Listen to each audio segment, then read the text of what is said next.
From CGTN headquarters in Beijing, this is The Hub with Wang Guan. You're watching The Hub on CGTN. The United Nations has just publicized its World Economic Situation and Projects 2022 report. Last year, the global output expanded by 5.5%, but it is projected to slow down to just 4% in 2022 and 3.5% in 2023. The report said that the global economic recovery is facing significant headwinds amidst the new waves of COVID-19 infections, persistent labor market challenges, lingering supply chain bottlenecks, and rising inflationary pressures.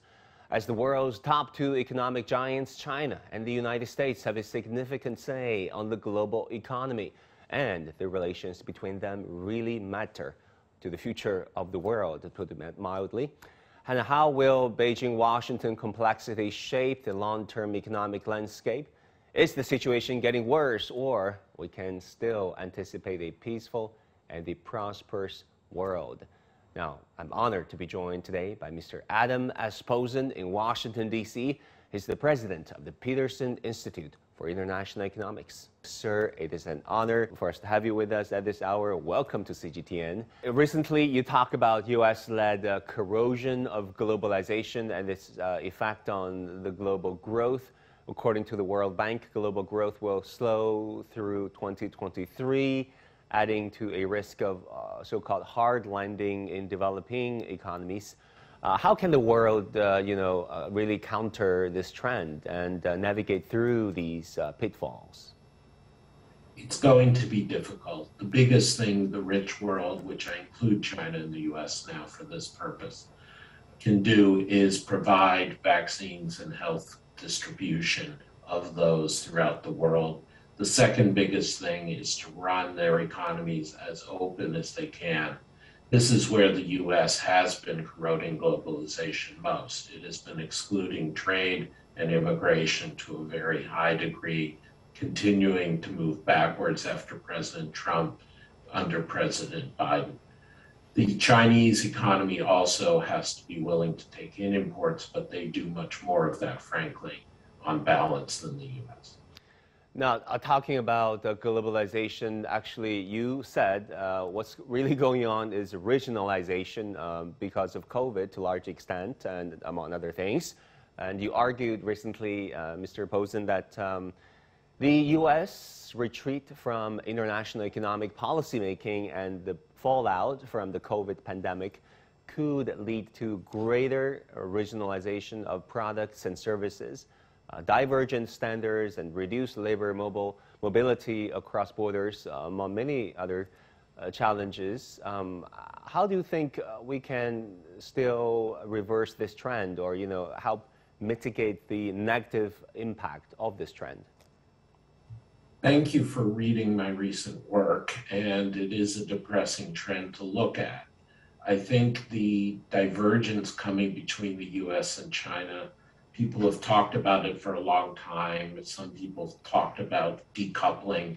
That's not going to happen in full, but there is definitely some gap between the U.S. and China business networks, intellectual property standards, technological standards, human interactions that is growing.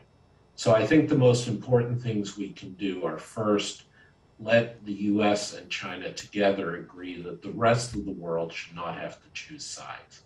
Let the rest of the world get the benefits of interaction with both, and that we should be encouraging the rest of the world to stand up strongly for itself, whether that's CPTPP or the European Union. We need to have other strong players besides China and the U.S. The final thing is that the U.S. and China should be trying to work together on certain global public goods. We have seen some progress on nuclear safety. We have seen a little progress on decarbonization. But to go back to your initial point, for short-term growth in the developing world, we need a lot more aid and a lot less debt.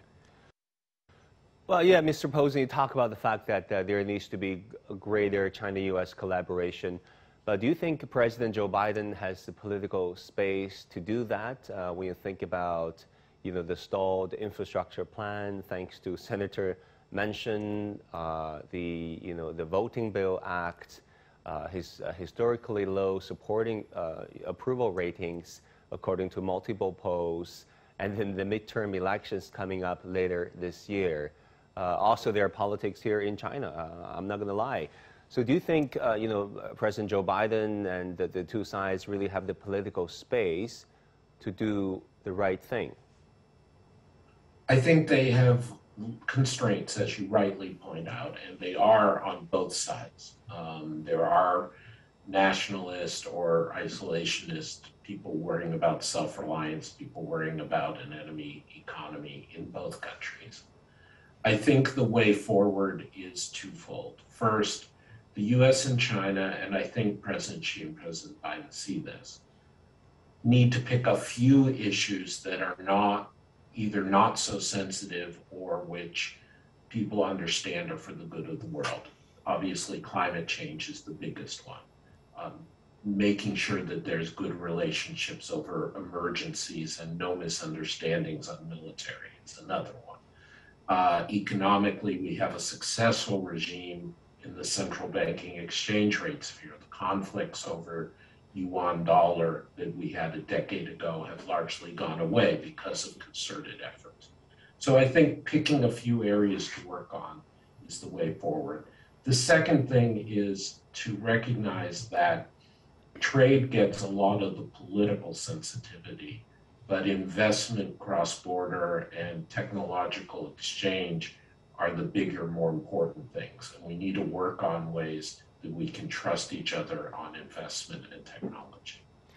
Yeah, but many would argue that easier said than done, given all the political constraints. Let's talk about the Biden presidency. U.S. President Joe Biden has finished his first year in office amid, Omicron. To paraphrase Dickens, we could say this is the best of times and this is the worst of times. Because on the positive side, we look at the economics, the 6.4 jobs have been added in the U.S. Consumer demand is strong, wages are up, and the stock market is thriving. If you look at S&P 500 last year, gaining some 20 to 30%, which is very high. But inflation climbed to 7% in 2021, and supply chain challenges are very obvious as we know it. As an economist, would you say the glass is half empty or half full about the U.S. economy? I'd say it's more than half full right now. The inflation will be dealt with. It needs to be dealt with because it's no longer just about bottlenecks or short supply. When you come back, it's now a more general inflation trend, so it has to be the Federal Reserve tightening policy to deal with it. And I think that makes inflation makes President Biden much more unpopular than he otherwise would be. I think the state of the U.S. economy going forward, like the state of the Chinese economy going forward, is pretty strong and robust. There are inequality issues that have to be taken on, but the broad stability is possible. What is sad in both U.S. and China is that our productivity trends are down. We're not getting as much out of our technology and investment or our workers as we should be. And that's in both sides made worse by the U.S.-China conflict. Right. Really, productivity gains are everything. And why do you think productivity gains are not there for both countries? I think this is a place where we have different things going on. Part of it is there is a global sort of slowdown in technology at the frontier. The OECD has done work on this, the IMF, the Peterson Institute, which I lead, has done work on this. And it's very clear that across the rich countries and across the high-tech accessing countries, which includes China, there was just a slowdown about 15 years ago. And we're just not seeing the pace of innovation, or for that matter, innovation getting adopted across the economy the way it was, say, in the 90s. So that's something that we don't know how to fix. We just have to keep investing in R&D, in good intellectual property, in good human training, and hope that it comes back. The other path is different from US to China. In the US, our problem is we're really bad at making use of our workers. There are a lot of women who are out of the workforce. There are a lot of people who, if they don't get a university education, don't get a very good education. We're not as good as we should be on training skilled labor, meaning what we call the trades, be it plumbing or construction or machine tooling. In China, the other thing that's going on is that a lot more money has in recent years been going into the state-owned enterprise sector and away from the private sector. And as my colleague Nicholas Lardy at Peterson has documented along with other people, that is lowering the returns on capital in China. Now, in both the US and China, the government can make a decision. There are more important things than economic productivity. So in China, it may be important to reassert the state and say, we need more of the state-owned enterprise, but you have to accept that there is an economic cost to doing that. So President Posen, I'm really also curious about your take on Build Back Better plan with the infrastructure plan at the center of it all, because from the Chinese point of view, infrastructure is crucially important. But I know this is a very touchy and sensitive issue in Washington. As an economist, what's your view on this plan? Do you think it is the right thing to do to boost the infrastructure of the United States? The need for an improved physical infrastructure in the U.S., particularly in the energy grid, in the transportation sector, and adapting to climate change as well, is very real. And anybody who's visited China in recent years or just seen the footage of CGTN can see how much better a lot of physical infrastructure, government infrastructure, is in China than in the US right now. So actually, the physical infrastructure bill did get passed with a majority from both parties. And that's going to go forward. It's nowhere near as big as I would like to see, given how low interest rates are and how big the needs are. But that's happening. The Build Back Better bill, which the president has put forward, is much more about broader definitions of infrastructure. So things like investing in childcare and community colleges, which are important to getting more out of women in the workforce and allowing more flexibility. There are many good aspects of Build Back Better that I would support and which I think could improve us quite a bit, but there's a lot of opposition once you get past physical infrastructure, and that's why it hasn't passed yet. Right. Let's talk about inflation. Joe Biden said soaring prices will be a transitory phenomenon brought about by supply chain issues.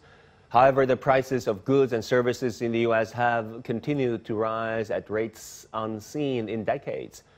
Will we see a tightening of quantitative easing and a rise in interest rates? How should the Fed address this question?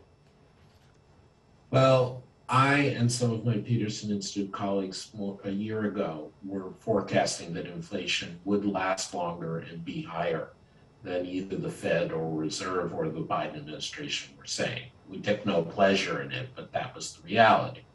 And so when we look at what's going on now, it isn't just that we had these supply chain issues or people spending so much once they got the economy reopened and the economy couldn't react. Those were indeed transitory, but they take longer, and workers had to readjust. There were pushes for higher wages, pushes for different job conditions, and that takes time. That takes a couple of years to adjust.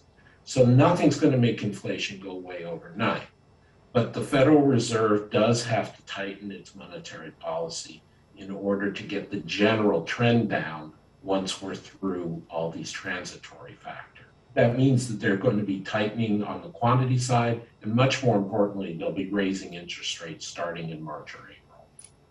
Right. Let's talk about the global recovery. Everybody's talking about a post-pandemic recovery. The WEF Chief Klaus Schwab goes further and calls for a great reset. What sort of recovery are you expecting, and what shall this great reset look like? I don't know anything about any great reset, but what I do know is that, as you cited in the UN forecasts and the World Bank forecasts, we know that it is likely the economy will grow much less quickly. in 2022 than it did last year, and still less quickly than that in 2023. And this is largely because you're not bouncing back from the very low levels we had versus 2020, and partly because we did such extraordinary stimulus across the world, not just in China and the US, during this past year. So growth had to come down. What's sad is, as we said at the start, that growth is so uneven. The US and China are going to do fine. China will have to continue its stimulating now, as the People's Bank has begun to do. The US has to measure its amount of monetary tightening, but they and Japan and Europe and the other rich economies will do fine. It is the developing world that is dragging down growth, and that's not entirely their fault. In fact, it's not mostly their fault. And so if you want to have reset, it has to be somehow sharing the wealth from north to south. Finally, let's talk about COVID. COVID brought growth to a standstill in the UK and the EU and pretty much everywhere else. The geopolitical wrangling is likely to create flashpoints in Eastern Europe and the Indo-Pacific, according to many estimates. If you could read the tea leaves, what possible economic trends would you forecast? I think the ones that I would most emphasize are, first, what we've already talked about, the growing divergence between US and China on non-trade issues and how that spills over. The second trend is going to be how much we get different changes in behavior around energy. As everyone knows, we've had to make changes and pledges to cut back. And so what will happen with coal, natural gas, and their use over the next couple of years. And the third, as you mentioned, tea leaves, I cannot judge the security problems. I am not an expert in those. One generally has to notice, though, that in economic history since World War II, the security issues generally don't have a lasting impact on economic growth because we've broadly had peace, and I hope that will continue. All right, thanks so much for your insight. We have with us Mr. Adam S. Posen, President of the Peterson Institute for International Economics. Sir, thank you so much for your insight. Come back again, please.